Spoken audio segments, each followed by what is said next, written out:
হরে কৃষ্ণ, হরে কৃষ্ণ। এই প্রথমবার কাব্যায়নকে নিয়ে আমরা সপরিবারে চলে এসেছি মায়াপুর দর্শনে। হ্যাঁ, আমাদের প্রাণের মায়াপুর, আমাদের প্রাণের রাধা গোবিন্দ দর্শনে। আমার সঙ্গে রয়েছে আমার মামা এবং এই মায়াপুর মন্দিরে যিনি সেবক, শ্রদ্ধেয় গুরুচরণ সেবক দাস মহাশয়। আজকে মামার তত্ত্বাবধানেই সারাদিন ধরে আজকে দোলের দিনে আমরা মায়াপুর দর্শন করব এবং নিঃসন্দেহে দর্শনার্থী হিসেবে অনেকটা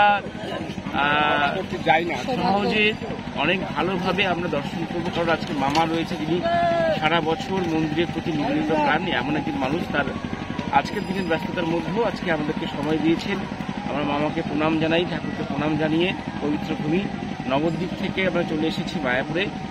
আমরা মায়াপুরে আজকে দোল উৎসবে থাকবো আপনাদের সঙ্গে নিয়ে আমাদের ইউটিউব চ্যানেল ক্রিয়েটিভ এপিসোডে। ধন্যবাদ।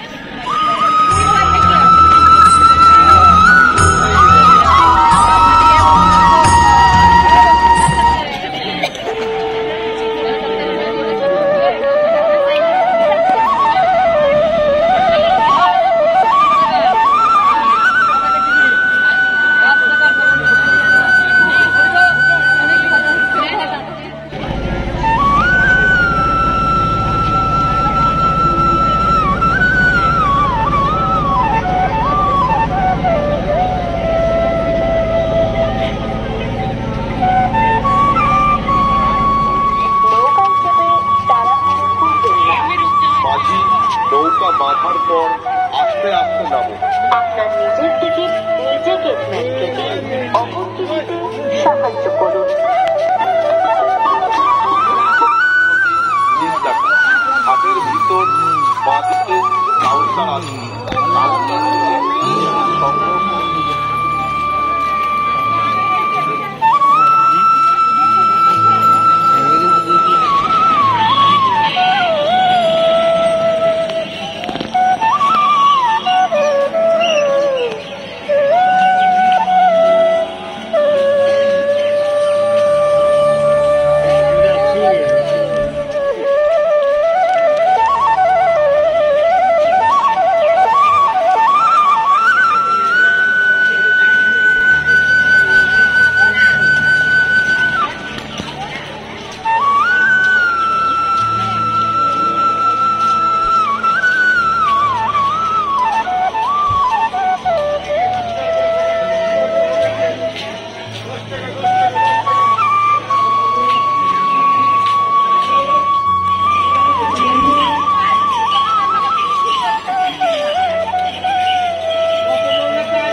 নমস্কার বন্ধুরা, আমরা এখন রয়েছি নামহট্ট ভবনের যে দ্বিতীয় ভবনটি রয়েছে তার মেইনটেনেন্স অফিসে।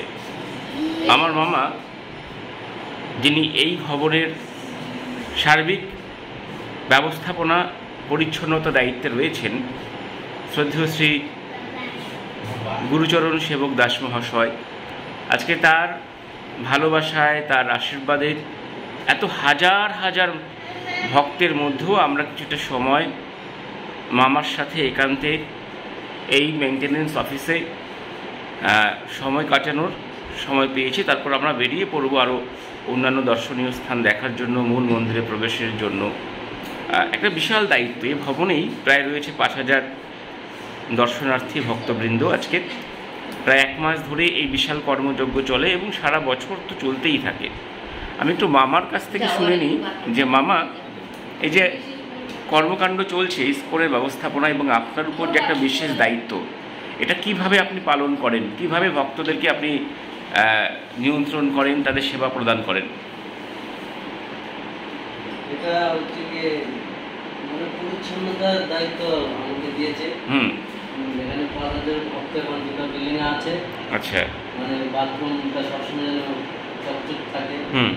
তারপরে খাবারের দিক দিয়েও সময় মতো প্রসাদ পেতে পারে, লাইনে কোনো গন্ডগোল না হয়। আচ্ছা। বিভিন্ন ধরনের। আচ্ছা। মানে কোথাও যেন অশান্তি, ঝগড়া, মানে সিস্টেম যেন সুন্দরভাবে থাকে। আচ্ছা। মানে একে অপরের সঙ্গে যেন সুষ্ঠুভাবে থেকে অনুষ্ঠানটা। আমি অনেক তীর্থস্থানে গিয়েছি, এই প্রথম মায়াপুরে আসলাম এবং এসে দেখলাম অসাধারণ ব্যবস্থাপনা। কোথাও কোনো রকম অন্যরকম দৌরাত্ম্য নেই। হ্যাঁ, যেটা সাধারণত তারাপীঠ বা আমরা পুরীতে করে দেখতে পাই, রাস্তায় রাস্তায় ভক্তদেরকে ধরে। তো এখানে যে এত সুন্দর ব্যবস্থাপনা, এর মূল বিষয়টা কি, কী করে এটা সম্ভব?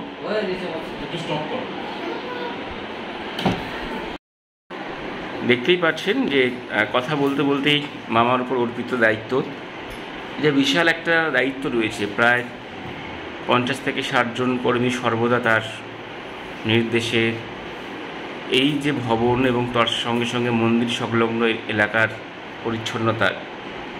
খুবই ব্যস্ত মানুষ, তার মধ্যে এতটা সময় আজকে আমাদের সঙ্গে সকাল থেকেই মামা বাড়ি থেকে নিয়ে এসছেন, মন্দির প্রাঙ্গণে রয়েছি। আমরা আনন্দিত এবং আসুন সারাটা দিন এভাবেই আজকে পূর্ণভূমি মায়াপুর, আমাদের রাধা গোবিন্দ শ্রীকৃষ্ণ ধাম মায়াপুরে আমরা ঘুরি।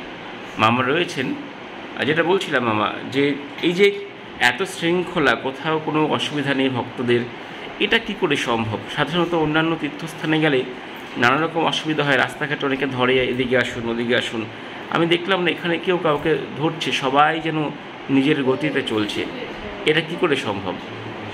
মহাপ্রভুর জন্মস্থান তো, হ্যাঁ, তার জন্মস্থান, তার কৃপার ফলে এগুলো হয়ে যাচ্ছে। আচ্ছা, বুঝতে পারলেন? হ্যাঁ, কিন্তু উদার তার বলছে না, ভগবান নিশ্চয় সবকিছু সম্ভব, সব সম্ভব। লক্ষ লক্ষ মানুষ রাস্তা দিয়ে এখানে আসছে, যাক ভগবানের কানে আসছে। হ্যাঁ, এই কলিযুগের যুব ধর্ম একদম দেখিয়ে গেছে মানুষকে কীভাবে এই হরে কৃষ্ণ মহামন্ত্রের মাধ্যমে তাদের জীবন সার্থক করতে পারে। ঠিক তাই। প্রেমের ধর্ম বৈষ্ণব ধর্ম এবং তার প্রবর্তক শ্রী চৈতন্যদেব, তার দেখানো পথ যে হরিনামে সকলে একসাথে গুণগান গাই, এই মাটির ধুলাতলায় লুটিয়ে পড়ি। এখানে মুচি, ম্যাথর, ব্রাহ্মণ, বৈশ্য, শূদ্রের কোনো পার্থক্য নেই। তাই তো হাজার হাজার মানুষ বিনা বাধায় মায়াপুর ধামে জীবনের সব দুঃখ কষ্টকে ভুলে এক অপার মধুর নাম হরিনামে মত্ত হওয়ার জন্য তার সাথে হয়েছে আজকে আমরাও এই পবিত্র দোল উৎসবে। থাকুন সঙ্গে, আর অনেক সুন্দর সুন্দর মুহূর্ত আজকে সারাদিন আমরা উপভোগ করব। বাইরে থেকে